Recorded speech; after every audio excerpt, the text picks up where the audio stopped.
Hello everybody, Bulbzac here once again, and welcome to Let's Play Final Fantasy Adventure. Yes, you guys have been waiting for this one for quite a while, haven't you? Well, without further ado, I'm ready to begin, but first a few things. Well, I'll get to it as we actually start this game, and I'll kind of get into it then. But anyway, here's the story. Tree of Mana grows with the energy of will from each and everything of this world. Don't you love this 8-bit localization? Makes absolutely no sense grammatically. But anyway, it grows high above the clouds in the air on top of Mount Illusia. Legend tells that it gives eternal power to the one who touched it. Dark Lord was trying to find the way to the Tree of Mana to get the mighty power to conquer, wait for it, the world. Yep. Netoow wants to conquer the world. Isn't that a surprise? By the way, I'll be calling the Dark Lord Netoow for the rest of the playthrough because, hey, it's appropriate.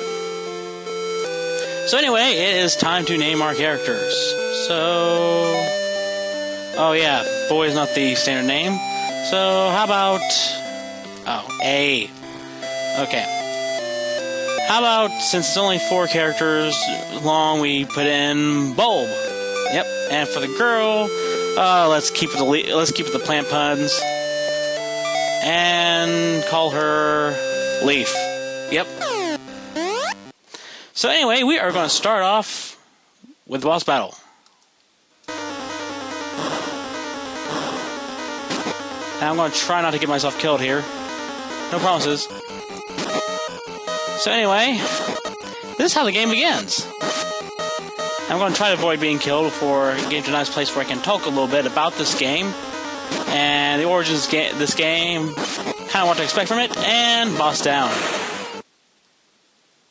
So, Bulb was a fighter of Empire Glaive.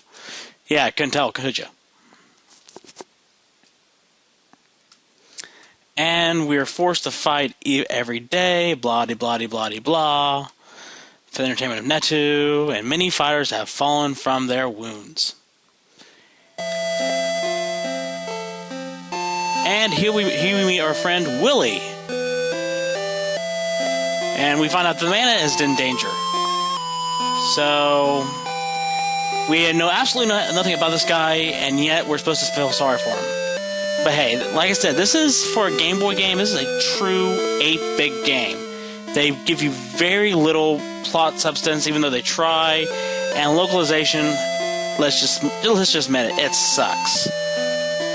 So anyway, Willie's dead. Poor Willie. I'll avenge you!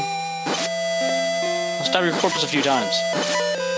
Anyway, yeah, localization is bad. I don't know whether the script was actually that bad, or whether, like almost every big RPG game in the 8-bit area, localization team just didn't care.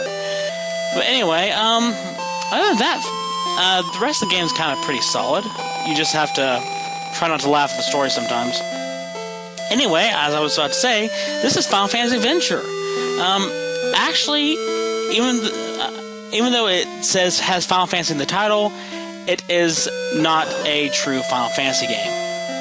Here you can actually talk to people if you actually come and... this is Amanda. She's sorry about Willie, and she has to get out of here because she wants to go home and see her little brother. See, to talk to people in this game, you don't go up and press A or anything. You just go right up to them and they'll talk to you, which can be really annoying if they're blocking your way, because then they'll talk to you over and over and over and over and over and over and over again. Oh, I think he had something to say anyway. Basically, it says the monster lays outside, blah-de-blah-de-blah. So basically, we have to go beat a monster. But anyway, even though it's Final Fantasy Adventure, its real name is, I'm going to make sure I get this right, Seiken Densetsu. It's the first game of the Seiken Densetsu series, and actually that's, like I said, it's the actual name. And also known as the Mana series. So, for those who like Secret of Mana, Sword of Mana, all those awesome mana games, this is actually the first game in the series. Why is it called Final Fantasy Adventure? Oh, by the way, before we get into this boss again, You have to fight them twice.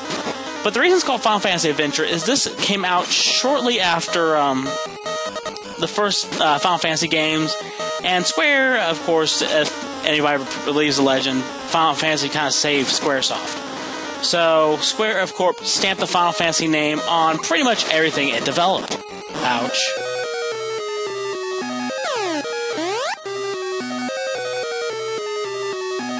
Ouch.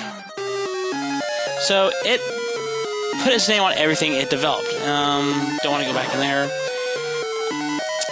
So this got dubbed Final Fantasy Adventure, like other games that came on the Game Boy, for example, Final Fantasy Mystic Quest, Final Fantasy Legend, that aren't actual Final Fantasy games, but, you know, because Final Fantasy pretty much brought Square back from the brink, they named it Final Fantasy anyway. Go figure. Have to time that. So, regardless, this is what we got. This is, like I said, this is not a Final Fantasy game. This is the first game of the Seiken Densetsu series. But it's called Final Fantasy Adventure because Square is going to milk that cow for all it's worth. So anyway, the mana tree is above the falls, says Netoow. And this is Julius. Something, I guess, if you... From what little backstory you get, Julius and your main character know each other somehow. So, they're trying to figure out how to get up to the waterfall, and we find out that a girl has the key to it. Isn't just so fun listening to what these guys say? I'll probably, in the future, actually say what they're saying. And now it's time to get chased by Netoow. Run, little bulb, run. And here's another theme of this game. Besides the plant puns and calling Netoow out on, like we're going to do with the rest of this Let's Play, this game, we are going to get tossed off of waterfalls. A lot. Just warning you.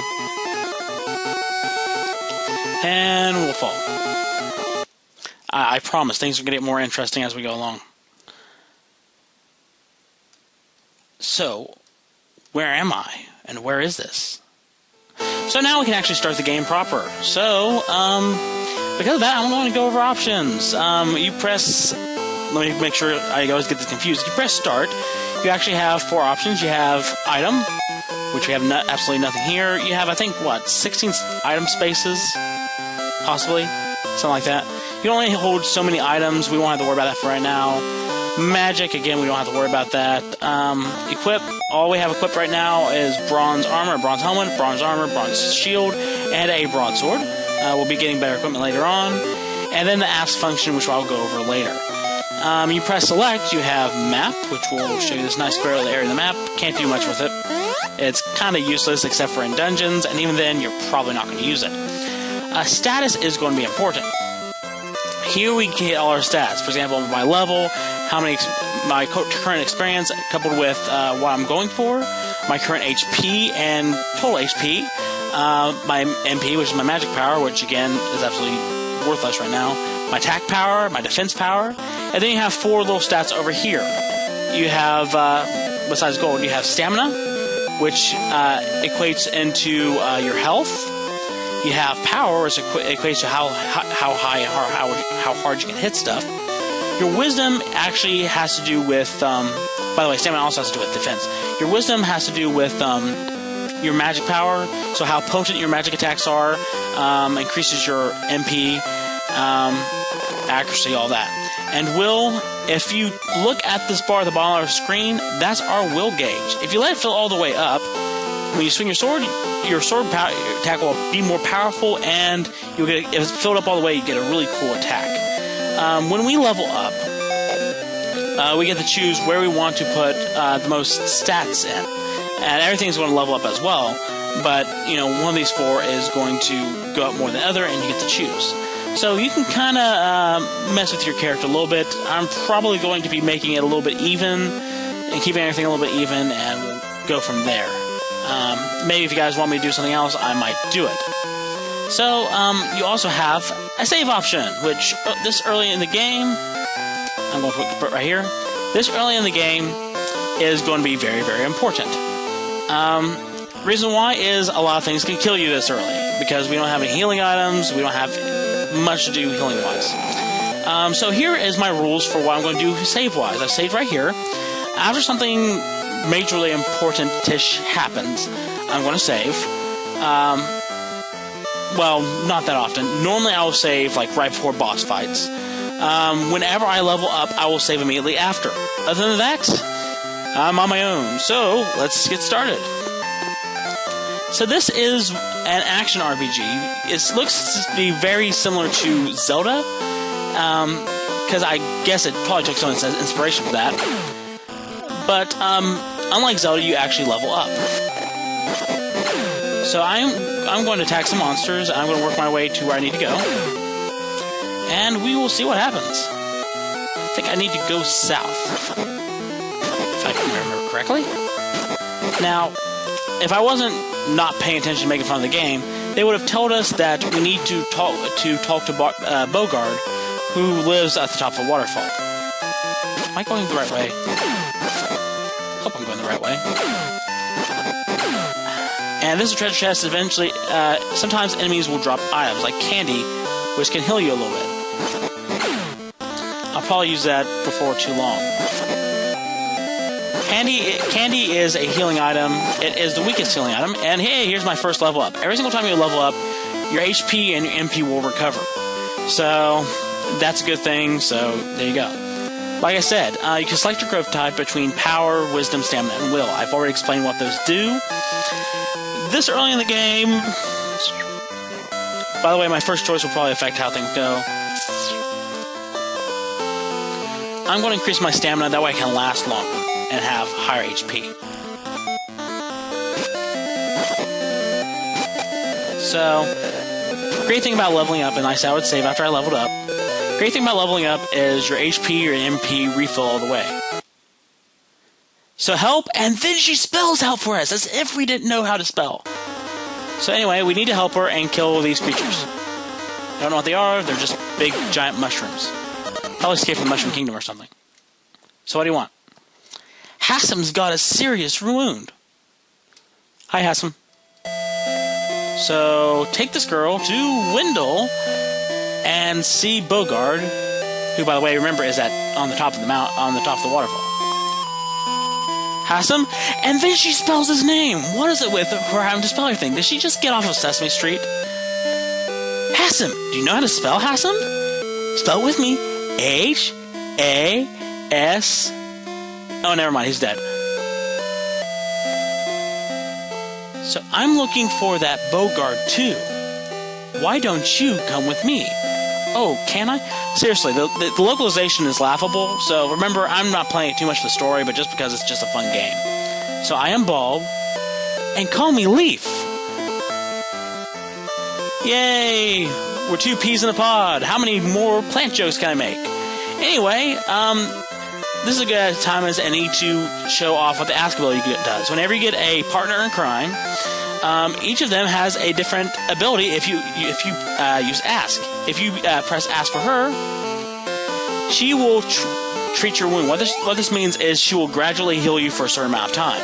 Really useful if you need, especially early on, when you don't have much healing stuff, and you really don't want to waste it. Later on in the game, it's not going to be as important. It'll just be kind of a band-aid. But right now, it's very important. But even though they told us to go see Bogard, we're not going to Bogard just yet. We're actually going to be going to our first town. I can figure out where it is. Is it this way? Nope. Okay, when I find my way to the next town, we'll be set. So, oh, hello. So I will probably be making use of her Ask ability before long. I'll probably make it a rule, probably about 10 HP. Like I said, early on, especially without a lot of options, if this is your first time playing, these enemies can probably mess you up. Where is the town? Don't want to go that way. I am going to find my way to that town, and you guys are going to watch me find my way to that town. You may not like it, but you're going to do it anyway. Yes, probably something stupid like I just had to go like north or something. That's normally the way it goes. Hey, Bulma, it's the easiest way to go. Shut up, stupid voice in my head. So, there's been some of you who've been looking forward to this LP. Why? Because it's a lot more interesting than watching me and Eddie do Mario stuff over and over and over again, and more interesting than any other LP I'm doing. Why? Because you guys have no taste. Nah, I just kid, my viewers. You guys have plenty of taste. I just have no commentary. Hey, we leveled up again. So this time, I'm going to choose Wisdom, because Wisdom's my lowest one right now. And probably what's going to happen is we're going to be juggling back between Wisdom and Power for the rest of the game. Anyway, here we go. We go north. We enter our first town. Welcome to Topple, everyone. This town we can kind of see what you can do in town. You can do towny stuff, like talking to people. Say hey, little guy. So the Dark Lord is looking for a girl. Do you know a girl with the secret of the Tree of Mana? I don't know. What do you think, Leaf? Do you know a girl who knows anything about a tree? Nah, you just have a plant-sounding name. You know absolutely nothing about such a girl. Anyway, you can also see ends, which you can spend 10 gold to spend the night and restore your HP and MP. Might not be such a good deal now. Later on in the game, don't sweat it. You're going to be getting gold like crazy. We go over here. I'm not talking to townsfolk because they really don't have much to talk about. Or do they? One of them might... Nope. Just welcome to Topple. You have anything to say? No, just Netoow's meanie. Okay, anyway, I am going to spend money on some actual better armor. Broadsword we already have, but we need an improved helmet. So I'm going to buy the iron. Wait, not enough gold, everybody. You know what that means? I'm going to go farm. I will see you back here in a little bit. Okay, well that didn't take long. I now have 143 gold. I wasn't gone for very long. And now we can actually buy the iron helmet. So now that we have the iron helmet, I am going to equip said iron helmet. And I am going to sell the bronze helmet. Yes, I probably could have just sold the bronze helmet to begin with and gotten the money. But hey, I got more experience that way. Now we have 35 gold. Let me see if we have any items worth getting right now. Okay, let's see. We have Cure, which is a better healing item than the Candy, but I'm going to stick with the Candy for now. Pure, which will heal status elements, but that costs too much. Eye Drop. I really don't care what that does. Probably Cure Sleep or something like that. I really don't care. And Key. I'm going to spend most of my money getting 2 keys. Why? Because there are going to be 2 items early in the game that you're going to need a lot. Keys are one of them. And in fact, keys you will need to have a good stock of keys, not like overabundance of stock. But I'm going to say at least have 8 keys on you at all times throughout the rest of the game. So I am going to buy 8 keys. Because believe it or not, keys are very useful. Now I'm also going to show you something cool in the items. You can actually, if you want to, rearrange your items. Or you press A twice, and you can actually equip it. Now, what I was going to show is that you can rearrange your items, like so.